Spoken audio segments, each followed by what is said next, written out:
Treneri, debiutui turbūt karščiausios įmanomos rungtynės ir tas pirmas blynas, galima sakyti, prie komandos vairo turbūt labai jau karštas gavosi. Kaip vertinat komandos pasirodymą, tiek ir savo, ar esat patenkintas sprendimais?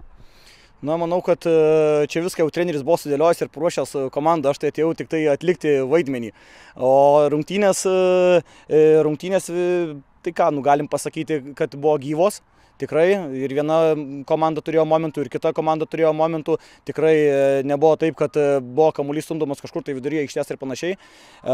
Manau, kad tikrai sužaidėm bent jau tokias rungtynės, kad vienam taškui esam nusipelnę gauti jį, o ar galėjom daugiau, manau, kad taip. Norėčiau pagirti, aišku, ir savo komandos žaidėjus už tikrai puikų charakterį, kurį jie pademonstravo, nes rungtynės buvo permainingos pirmam, paskui atsilikinėjom, bet sugebėjom išlyginti rezultatą ir dar sukurti momentų, kad laimėti tas rungtynės.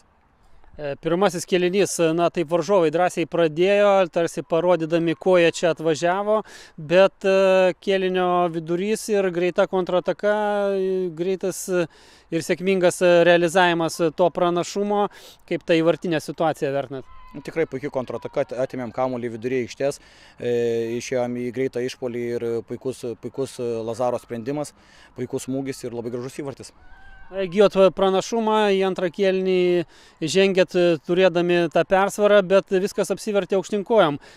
Čia varžovų nuopelnas ar kažkiek tai galbūt sutriko vaikinai? Žinoma, žaidėm prieš stiprų varžovą, jeigu įmušė įvarčius, reiškia, nuo tų įvarčių nusipelnė. Nežinau, ką daugiau komentuoti. Ir paskutinės tos minutės labai atkaklios, dramatiškos, 11 metrų baudinys, varžovo pašalinimas ir nerealizuotas baudinys, po to antrų bandymų Popescu realizavo šitą momentą, ten širdelė turbūt spurdėjo ir trenerių štabe yra tas atsarginis suolo. Žinoma, be abejo, 11 metrų baudinys, įtampėlės buvo, gerai, kad viskas gerai baigėsi. Ir taškas, jūsų nuomonė, sąžiningas rezultatas šiuose rungtynėse? Kaip ir sakiau, manau, kad sužaidėm tikrai taip, kad vieną tašką turėtumėm gauti. O ar daugiau galėjom, pasikartosiu, manau, kad taip. Ir kągi, porą žodžių turbūt apie jūsų naujus namus, komandos naujus namus, Raudondvario stadioną. Kaip šita atmosfera, kaip aikštė, ar viskas patenkino? Taip, aišku, turėti savo namus yra, fantastika.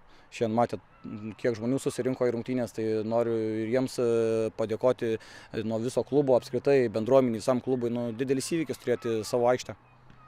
Ir tikėkimės, ta aikštė bus sėkminga. Tikėkimės.